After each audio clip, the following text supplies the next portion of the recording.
I'm Dean78904. I think I may have started early. So we don't have a producer today, so I think I might have actually hit the button and started talking a little bit early. That was kind of oh, refresh the video box? Uh-oh. Are we online right now? Did I do this wrong? I think we're okay. Keep going, Dean. All right. So, yeah, loud noises. I think we're good to go. What's up, Peter? I'm with Peter, a.k.a. Draftcheat, a.k.a. the potential challenger, the next challenger to St. Louis? STL cards? Is that what I'm hearing?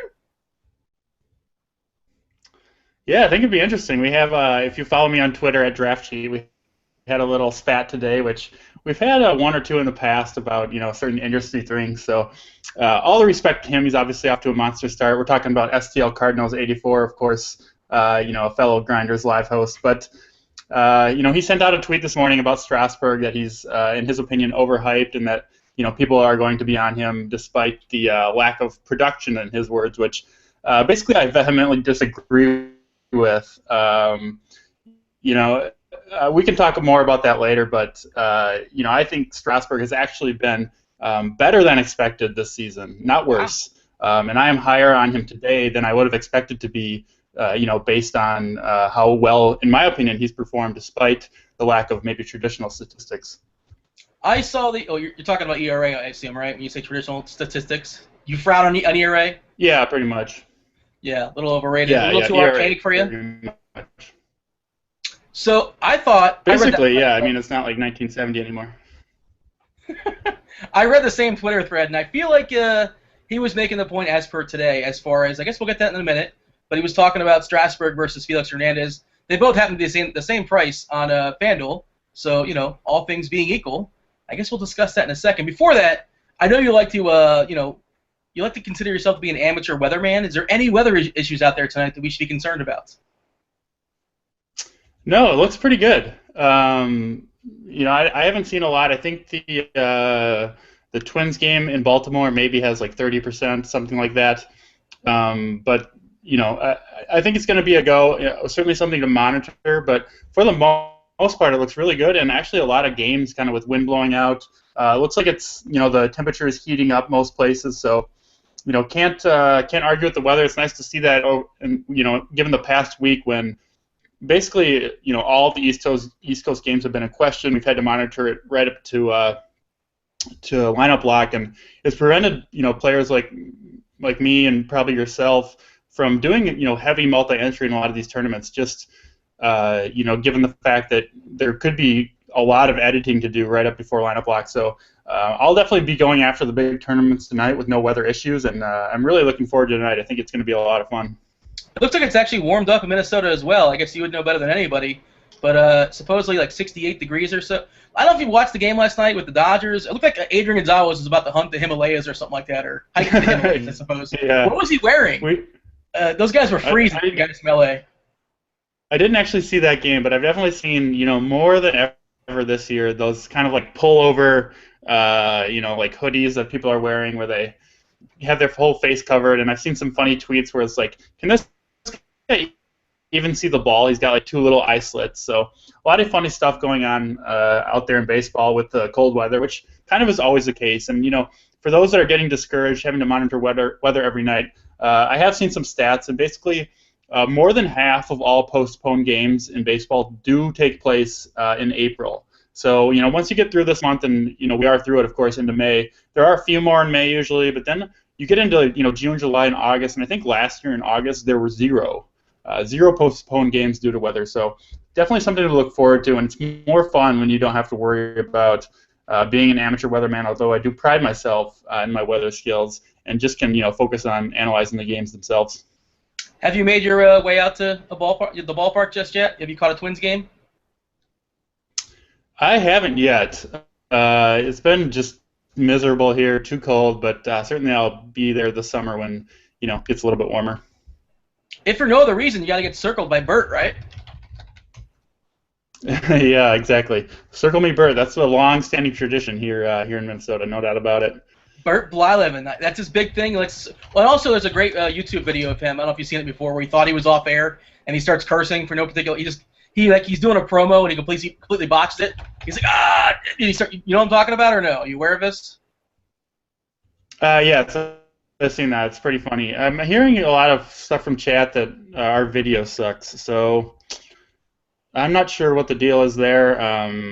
You know, the internet's been working fine for me all day. I've been on it, watching videos, streaming. Everything's fine. So I'm not sure what's going on. Hopefully it'll fix itself. But I guess we're just going to keep going. I guess the audio is good. So, you know, if as long as they can hear what I'm saying, you know, we'll just keep going. Yeah, same for.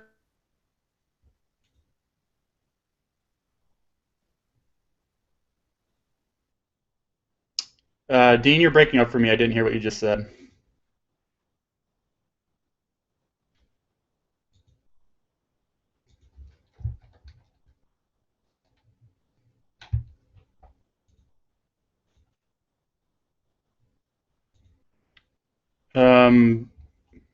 Can people hear me right now? I can't hear Dean.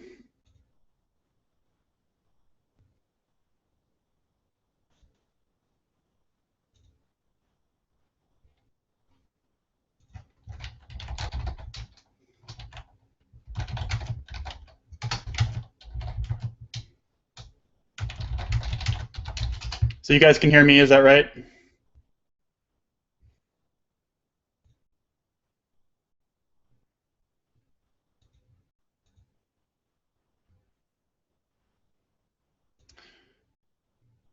All right.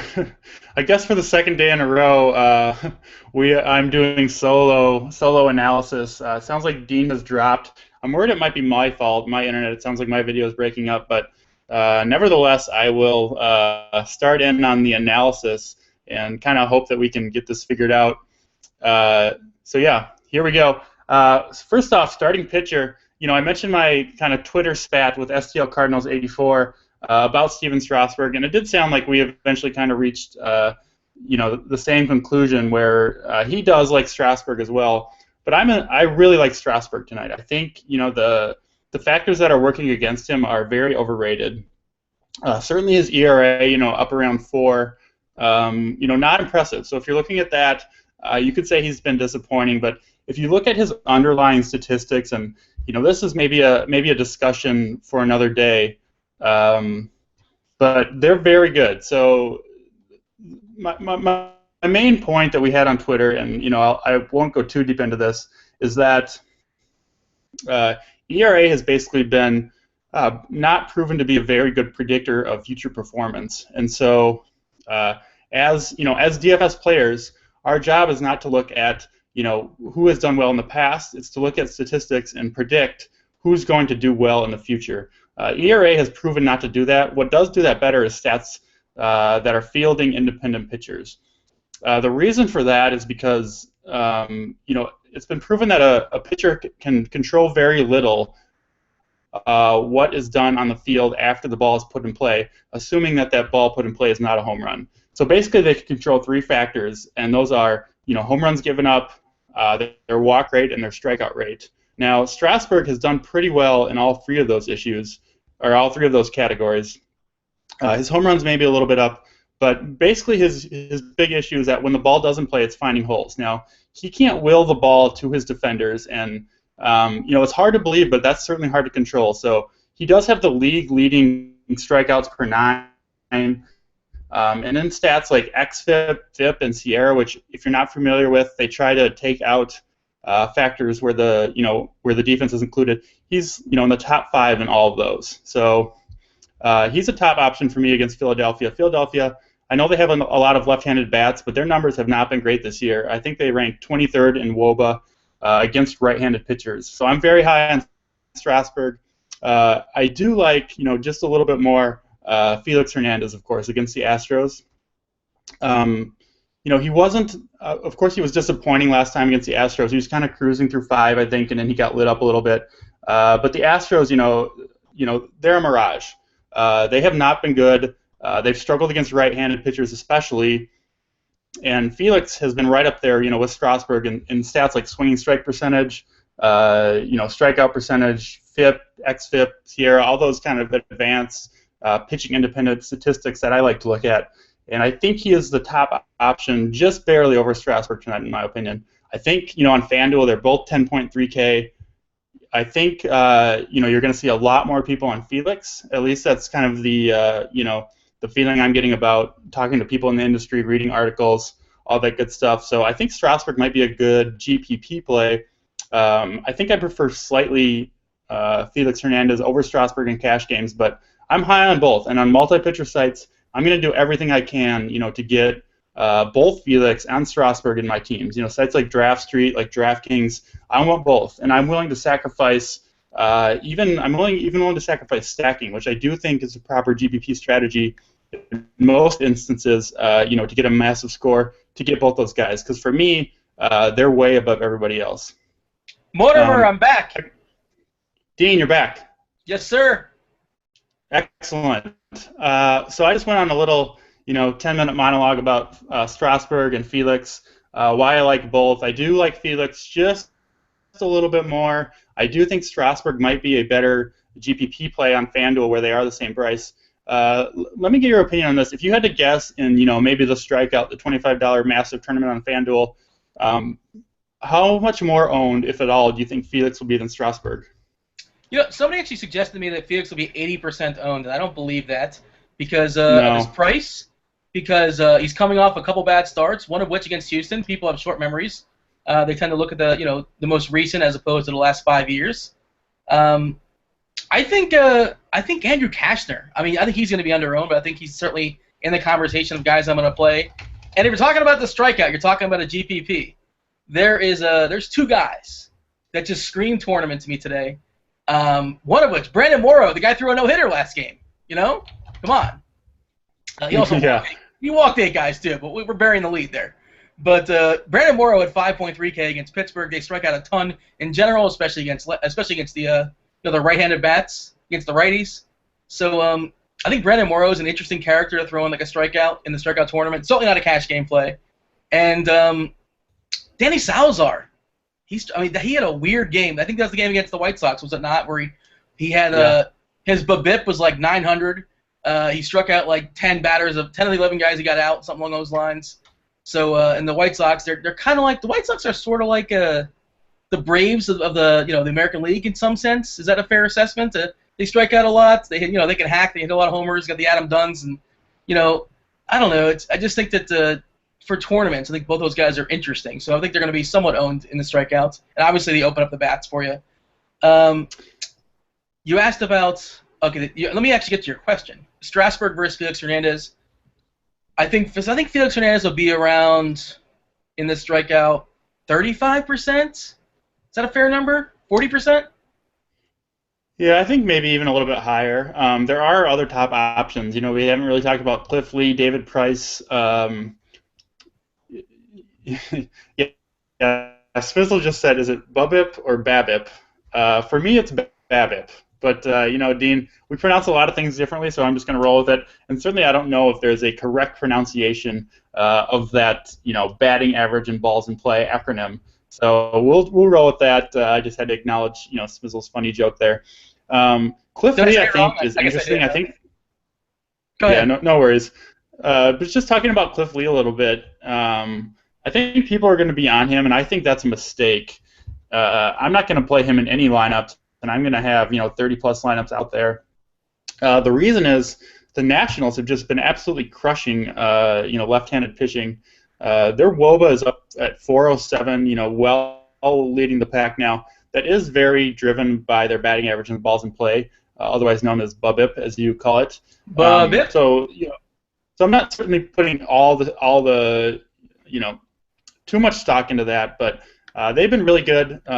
Missing Bryce Harper, you might say, oh, they're not as strong, but Bryce Harper can't really hit lefties anyway. So him out of the lineup doesn't really hurt them at all, or not much anyway, at least against Cliff Lee. And, in that ballpark in Philadelphia, I could see the Nationals having a nice night, and I actually think I'll go as far as to say the Nationals are actually, in my opinion, kind of a sneaky stack. I don't think they're going to be heavily owned at all, and I'm going to definitely sprinkle in guys like Rendon, Jason Worth, like you mentioned. They're going to be sprinkled, Ian Desmond. They're going to be sprinkled throughout my lineup. I think they're all going to be, less than 5%. As I've mentioned many times, anytime a lineup is against an elite pitcher, like a Cliff Lee, a lot of times people completely write them off, don't consider anyone from the lineup. I think that's a mistake. I think those guys can hit Cliff Lee, and I'm gonna be looking to roster them, especially in tournaments at their low percentage owned that I expect. What about Danny Espinosa? He's another sneaky bat versus lefties. Yeah, definitely. He's a guy I've been rostering a ton, so I like him as well. Rendon has just been insane. If you look up, the league leaders against left-handed pitching, he's right up there near the top, and it looks pretty legit to me. So I'm not on Cliff Lee at all. I think other people will be. I understand he's a great pitcher. He's a guy I've rostered a lot in my time in DFS, but not tonight. I'm not on him. It's Felix and Strasburg for me. David Price, I don't like his matchup either. The Yankees have been pretty tough on lefties, not striking out very much, drawing a lot of walks, and they do have some power. So I'm looking at the top guys. You mentioned Danny Salazar. I do think he's a good GPP play. Certainly if he's got it going on, if he's able to locate that electric fastball, that slider is basically unhittable for right-handers and certainly capable of 10-plus strikeouts, which is what you're looking for in a GPP. Could get blown up, of course. He could easily give up 7, 8 earned runs in 2 2/3 innings or whatever. So would never do roster him in cash games, but in GPPs, I do think he's very much in play. What about Garrett Cole versus Toronto? Toronto not as good on the road, even worse than a hitter's ballpark, even worse if you take away their DH. Any interest there? Yeah, I don't mind. Yeah, I don't mind that. I'm not incredibly high on him. Seems kind of risky, but I certainly wouldn't fault anyone for going there, I guess. And I mentioned Cashner. Are you on Cashner like I am or no? Yeah, I am. The Arizona lineup is not. It's not a pushover. Pulling up their stats against right-handed pitchers, they are bottom half. They're ranked about 20th by my metrics if you include everything. So in that big ballpark in San Diego, definitely in play. Cashner, though, for me, has not been maybe quite as impressive as his traditional stats suggest. I have a spreadsheet every day of basically every starting pitcher. If you sort by swinging strike rate, which is something that, it stabilizes even faster than strikeout rate and is actually a very good predictor of strikeout rate, Cashner is not generating a ton of swinging strikes, just 6.5%. You compare that to Felix and Steven Strasburg, who are up near 14%. So that worries me just a little bit about him. I worry he might start to get hit, despite that low ERA.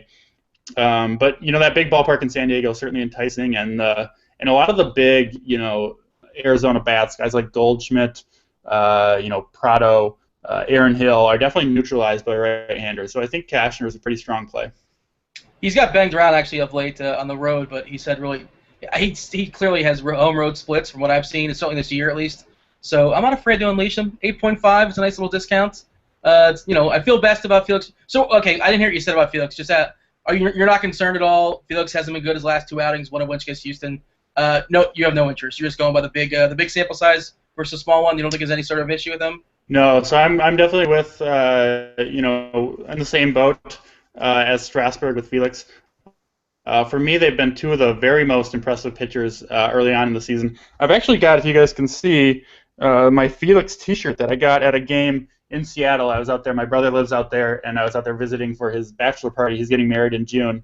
And we went to a Friday night game where Felix was pitching, so they handed out these T-shirts. It was his first start of the year. It was pretty fun. You got a King's Court T-shirt? Yeah, okay. I do, yeah. It was a good time. We sat right behind home plate and got to cheer on Felix as he wiped out the A's.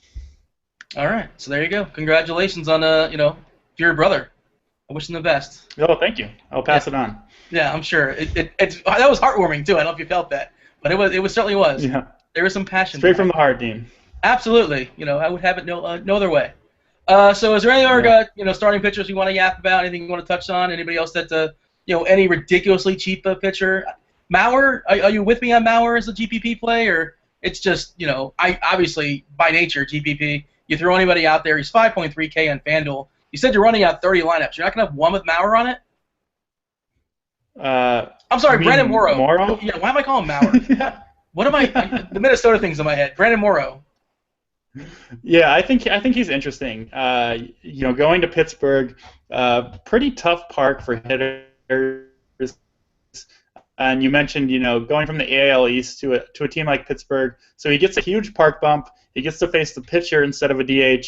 So he's kind of got everything going for him. I do think he'll be very under-owned, and certainly has that strikeout potential.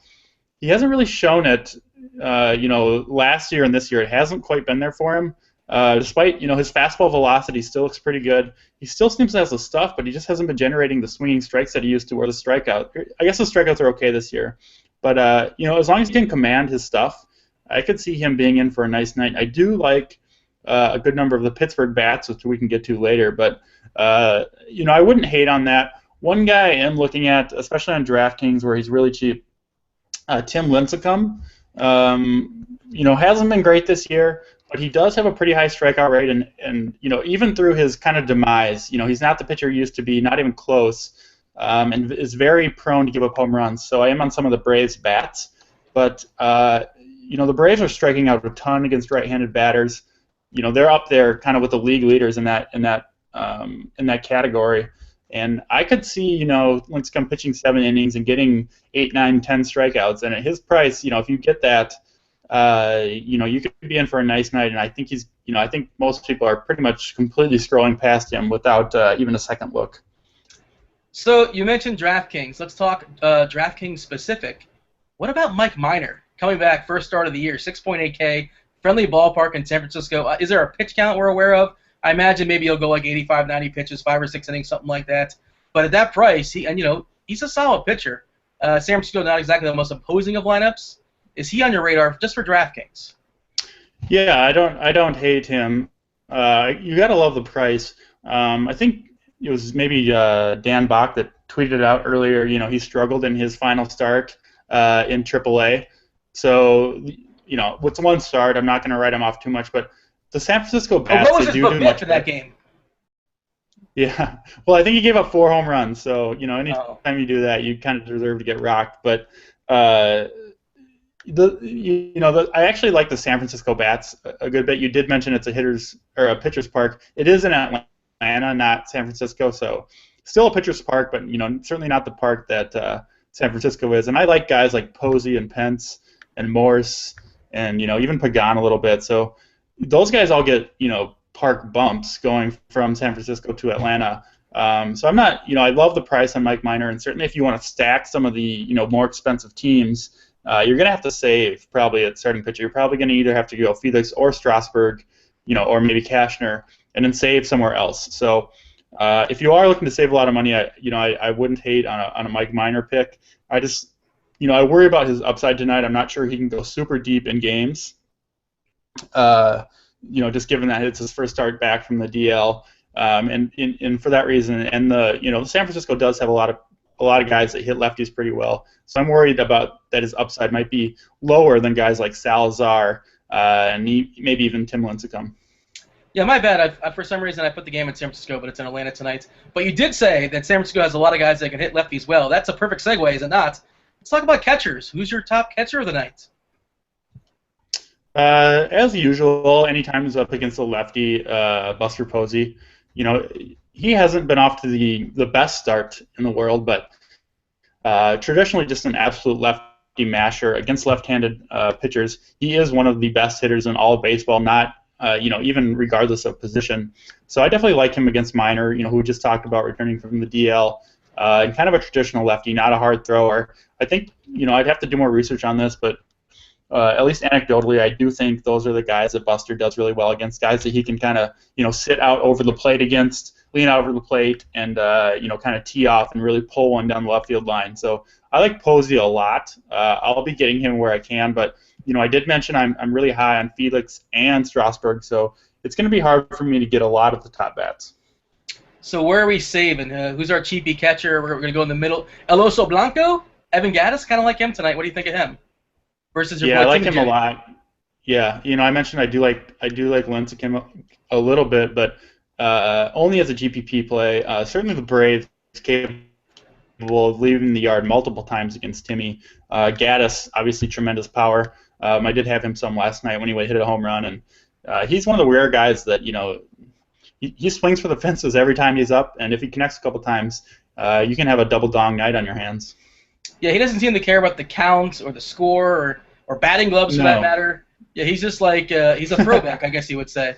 But and that home Yeah, run we saw, it got out like in like two. It was really quick. It was like a line drive essentially, just barely went out of there. But he raked it pretty solid. Okay, so Buster's a little expensive, but we're not going Buster. Threw out Evan Gattis. Wilton Rosario, he's kind of cheap. Still in Colorado. Not exactly the greatest matchup against a righty. Pretty solid righty actually, but he's got the potential to knock one out anytime you'd like. Going through some other names here. Who else you got? Yeah, just seeing in chat from Al Smizzle, Gaddis is out of the lineup tonight, so not an option. Cross him off your list, which is too bad. I think he was a pretty good option tonight. Other guys I really do like Osmiel Pinto for the Twins.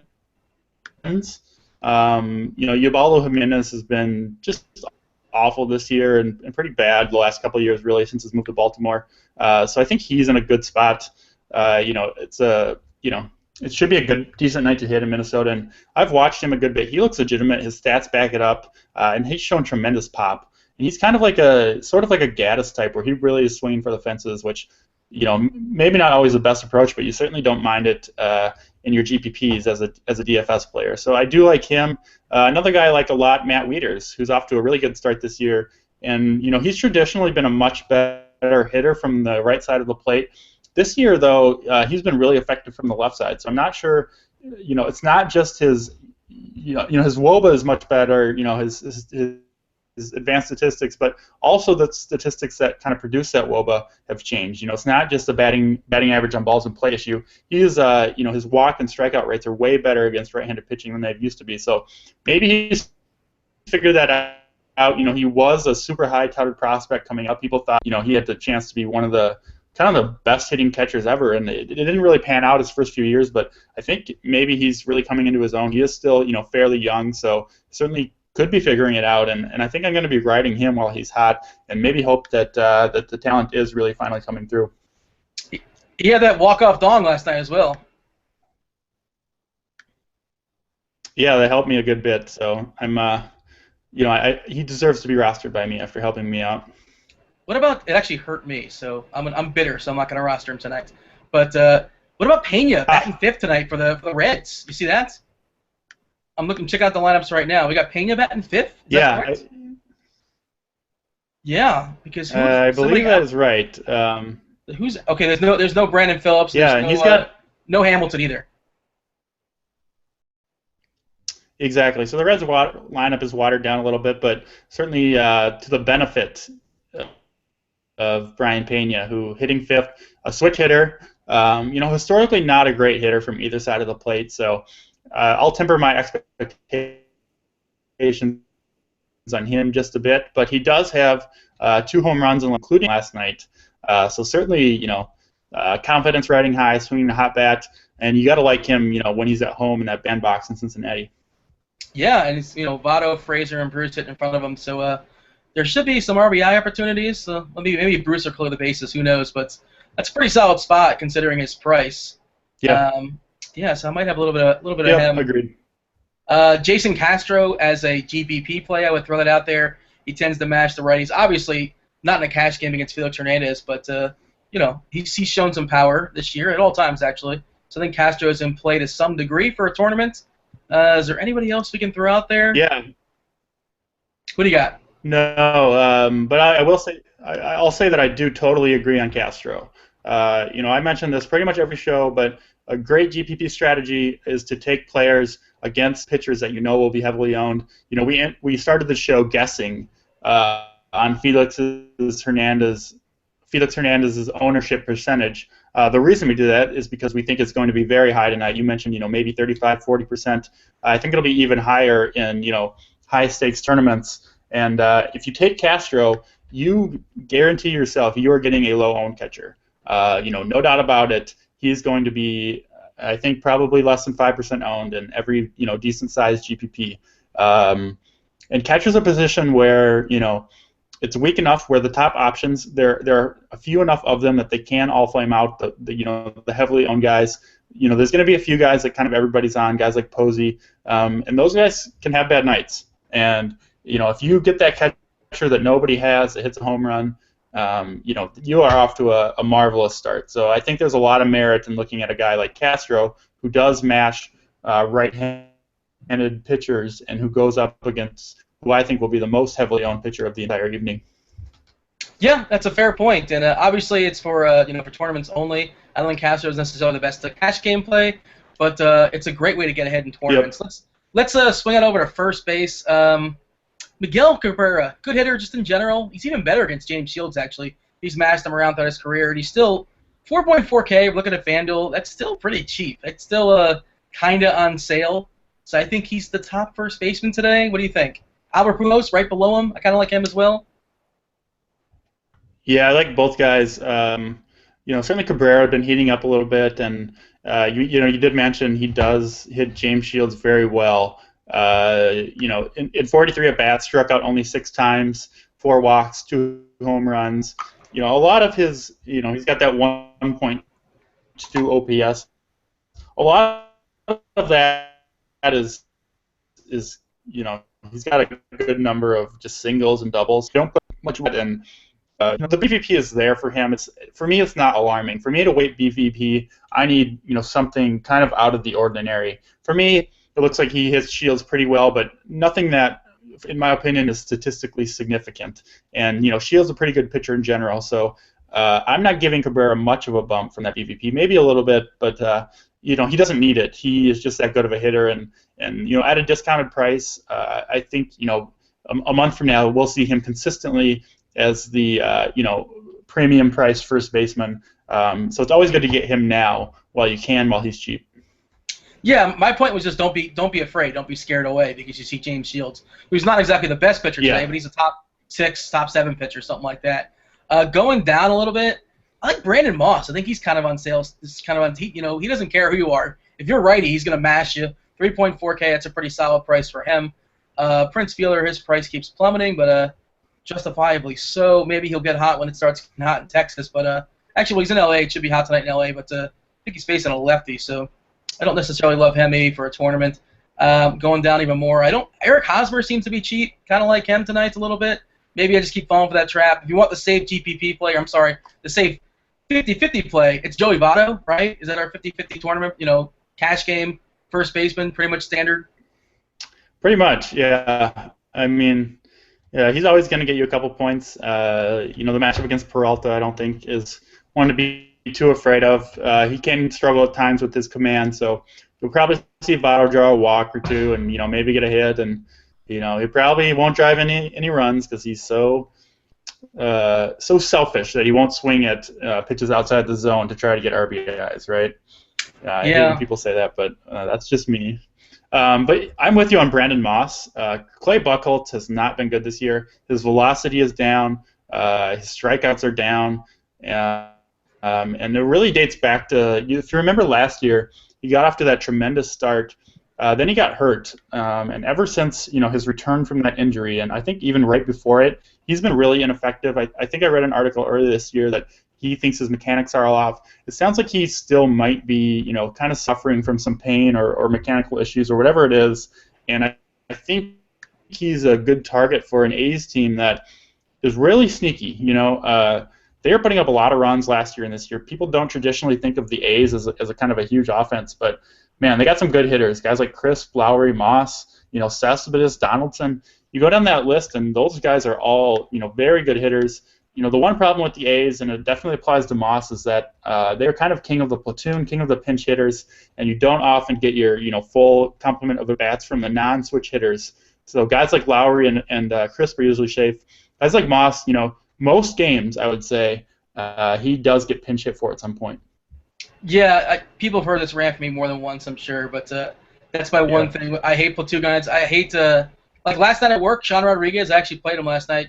He saved my night because, but he usually doesn't play a full game. John J. Soto usually doesn't play a full game. There's certain guys that you know what you're getting yourself into, you know what you're signing up for. You're probably going to be punting in the bat here and there, and maybe like a really good at bat, bases loaded and one guy out, and you're probably going to get your guy yanked sometimes if they go to the bullpen. So it's a little frustrating, but you got to pick your spots, and I think Moss is in a nice spot tonight. There's not any glaring, like, this is the first baseman you got to play tonight as far as I can tell. Like, nobody really jumps out to me. So I think it's sort of like one of those things where you can just kind of, I don't know, you can settle, maybe first base is the last position you roster. And is there somebody that's just jumping out like this is the guy you got to play? I don't see it that way. No, I'm with you there, and that kind of applies to me. A lot of nights to first base. Most teams they've got at least some decent option at first base. I know I've been rostering like a lot of Garrett Cole, Juan Francisco at 2.2K on FanDuel. He's ideal, but I mean he's an option at 2.2K. He can certainly go yard. He has that power. Does hit righties very well. Hit a home run yesterday. So, Billy Butler's down there against Rick Porcello. That's a good matchup. So you can go all the way up at the top with Miguel or all the way down at the bottom with guys like Francisco and Butler and pretty much everything in between. You've got Freddie Freeman and Justin Morneau right in the middle. Prince Fielder in the middle. Brandon Moss, Joe Mauer. There's just tons of options at first base. So I usually leave that and kind of, plug in whoever fits. Anybody else you want to mention at first, or shall we pivot over to second? We're a little bit behind on time because of my computer malfunction. Yeah, I think we're safe to move over. My top guy is Robbie Cano versus a bad righty. He's even worse versus lefties in Houston, which is, it's kind of a neutral. I think it's a neutral ballpark for lefties. I feel like it is. I'm not sure. You probably know better than me. But I think Cano is my top guy at second base. Do you have anybody different than that? No, I like Cano a lot. Brad Peacock, of course, not surprisingly, really sucks, basically, especially against lefties. I think Cano is a great target. I think, basically all the Mariners bats. We just talked about first base. One guy didn't mention Justin Smoke, I think, is in a really good spot. So certainly Cano, I'm with you. Probably my top overall option. Another guy I like, maybe a bit of a homer pick, but hey, Brian Dozier. Dongs and steals. What more do you want? He's been great. The matchup against Ubaldo Jimenez is certainly a positive one. He's like the Adam Dunn of second baseman. Dong, steals, or outs, I guess. But does he walk a ton, Brian Dozier? I'm not sure. I don't think he walks as much as Adam Dunn does. He's walking some, and you wouldn't guess it, but he's kind of getting killed on his batting average and balls in play. I've watched a good number of games. He's hitting it pretty hard. Kind of a lot of atom balls. Not striking out a ton, a decent amount, but not a ton. So I do think his batting average will come up, and if the power and the steals stay there, he's going to be a fantasy monster. I believe he is averaging the most points so far, fantasy points per game over any second baseman, and that's despite what I think is some bad luck. All right, well there you go, Brian Dozier. What about Ben Zobrist versus Vidal Nuno in New York? You like Zobrist? Little Z power? Yeah, I do like Zobrist a lot. I like the Tampa Bay righties against Nuno. Is that his name? So yeah, I think they're all in play. I tweeted out yesterday that I really need to stop rostering Logan Forsythe. He was hitting leadoff yesterday against Felix Doubront, and it might be the case today. I don't know if I've seen that lineup yet, but the Rays righty bats, it seems like they're going to come around at some point. They all do have a history of hitting lefties very well, and Nuno's been giving them up. So I'm definitely on Zobrist, and frankly a lot of the other Rays right-handers. Yeah, and you also mentioned Anthony Rendon. I think we got to talk about him as well. He's a tough matchup against Cliff Lee, but friendly ballpark, and he's been raking versus the lefties. So I think it's kind of a counterplay, even though he's been really hot, which is sort of strange. But I think Rendon's in the conversation as second baseman to play tonight. Yes. Yeah, he's been great. I think I'm going to continue to roster him, and I think he's sneaky against Cliff Lee, who, again, I think a lot of people will kind of write off that Washington lineup entirely, and he could be a good play.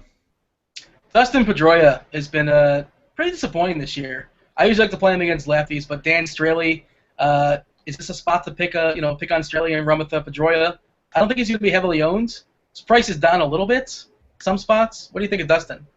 Yeah, I think I'd rather pay up maybe for a Cano or a Dozier tonight. I really like to get Pedroia against lefties. He does have a pretty big split, and Straley's been giving up a lot of home runs, but other than that, his stats look okay to me, and he's been an okay pitcher in the past. So I don't think he's certainly not an elite pitcher by any means, but not a guy I'm really actively targeting hitters against, especially not hitters on the wrong side of their platoon split. So not really on Pedroia tonight, but if Boston goes off, he's likely to be in the middle of it. So I could see him being a solid play.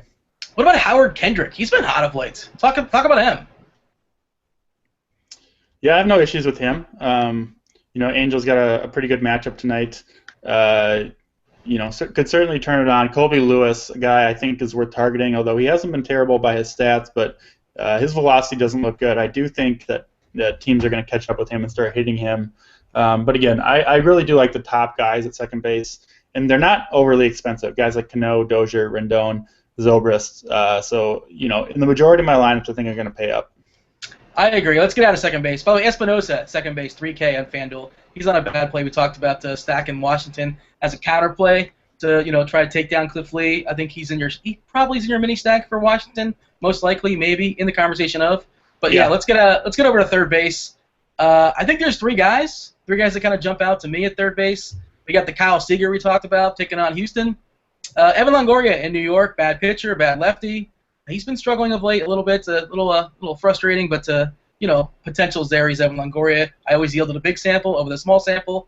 And David Wright in Colorado versus a lefty. I guess there's four guys because another guy's popped up. I also like Adrian Beltre. So sort through those four guys. Tell me about those four guys. Who do you want? Who do you like? Anybody jump out, stand out? So starting with Kyle Seager, I like him. But on FanDuel and I think DraftKings too, he's priced over guys like Longoria and David Wright. And although he is hot, although he has crushed righties so far this year, and probably has the matchup against the worst pitcher, if you had to say who's going to have the best splits or the best numbers at the end of the year, Longoria or Seager, certainly I would lean Longoria. I imagine you would too, and I imagine most people watching this show would think that. From what I've seen from Seager, I don't think he's an elite hitter by any means, and if a lefty does come in, he's basically toast. So I don't think I want to pay more for Seager than Longoria or a guy like David Wright. I think Longoria is my top option against Nuno. In New York, that's a nice hitter's park for him as opposed to his home park, which is definitely pitcher friendly. And then David Wright, not off to a great start, been struggling, but in Colorado against a lefty, pretty much a perfect spot for him. So if you believe that Wright's going to turn it around, if you believe that he's fine, and I think he is, he hit a couple balls hard last night. I think I'll take that discount and take David Wright. I think on FanDuel at least at 3.4K, he makes a phenomenal play. Yeah, and any interest in Beltre versus Hector Santiago, the lefty in Anaheim, or he's just a distant fourth for you? For sure. Third.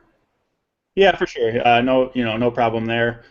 He is kind of back from injury and hasn't done a whole heck of a lot yet, but given the quality of hitter he is, it doesn't seem like it should last for long. Arenado is a 21-game hitting streak, by the way. Are you aware of this? I was not. I don't know. I guess I don't put a ton of stock into the hitting streak. Just doesn't mean a lot to me. Kind of an arbitrary thing again, but obviously he's been consistent. I don't really like the matchup that much against Wheeler. I think Wheeler is a pretty talented pitcher. Gotta love in Colorado, of course, but the right-on right with a power right-hander like Wheeler, I don't think favors Arenado to a great degree. Like you said, pay up for second base. I'm fine with paying up. I want to pay up for third base. I want one of those guys we talked about. I'm not going to be punting third base. I don't see anybody that really jumps out at me. That's even worth saving a few bucks on.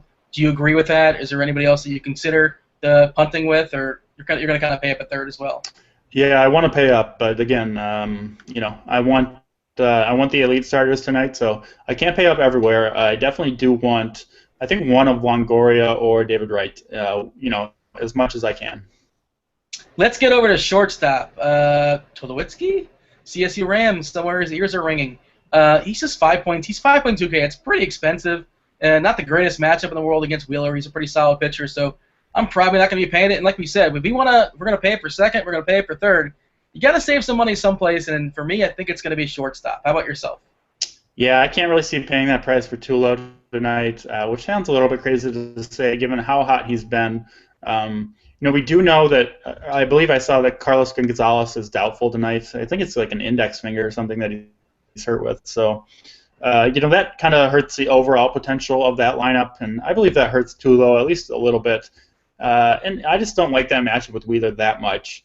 Could certainly come back to bite me. Tulo obviously capable of having a big night any night, but I don't want to pay, that premium price for Tulo and what I consider not to be a plus matchup. Besides the fact that he is at Coors, but he plays half his games there, and those are kind of factored into his price and production. And I think this is not a particularly good matchup for him. Additionally, we have Jose Reyes. Has not been very good of late. Just there's really no way of sugarcoating that. But he's priced down 3.2K. Traditionally, that is just a steal. No pun there. Just a steal. It's a steal for Jose Reyes. 3.2K is really too cheap. Other guys that are in that sort of range, well, you want to pay a little bit more. Jed Lowry, not in a terrible spot, 3.4K. I'm ignoring Hanley. I probably shouldn't completely ignore Hanley. Revenge, 4.4K against Tom Kohler, who I don't hate, by the way. Tom Kohler on Draft Street, he's the lowest priced starting pitcher on Draft Street. Don't hate him there as a third starting pitcher. Just throwing that out there. 2.9K for Everett Cabrera. Don't mind him. He's one of those guys I'm considering saving with. As Jubal Cabrera as well. Derek Jeter, I had him last night, and it's just miserable watching each one of those bats. He was so cheap on Draft Street. He was 3.5K. I had to play him. I had no choice. I had him too. He was you couldn't pass him up at 3.5K on Draft Street. Of course, he went 0 for 4 with 2Ks. Oh, he's so bad. But you can't say anything because he's the captain. You can't say anything bad about Derek Jeter. But all right. So who was your punt shortstop? I threw some names out there. If you'd like to add on, please do. I like Everett Cabrera a good bit. Bronson Arroyo's been pretty awful. Never been a great pitcher, and now he's getting older. Kind of skills are diminishing. He's throwing even slower than he used to. So I think it's a good spot for Everett Cabrera, whose main issue is that he strikes out so frequently. But that's not really an issue against Arroyo, who doesn't really fan many guys, especially against left-handed bats. And then also gives up a fair amount of stolen bases. So kind of everything is in Everett Cabrera, including even the home park. I don't think it hurts him much.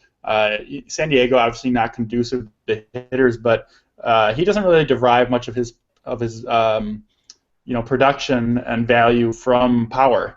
So in San Diego, I don't really downgrade him much, if at all. I think maybe even they're more likely to run there when they can't rely on a home run to score a run. So I could see him, if he gets on, trying to steal some bases. So I think he makes a very good punt play. Someone I'm certainly, targeting, especially over at DraftKings, where he's very cheap. I think he's very cheap on Draft Street. I've been rostering him pretty much every day on Draft Street, where my kind of strategy is to take the 3 pitchers I like and then just fill in with whoever I can, the top cheap options at each position, and he always fits that bill. He's between 3 and 4K most days, I think, which is pretty insane.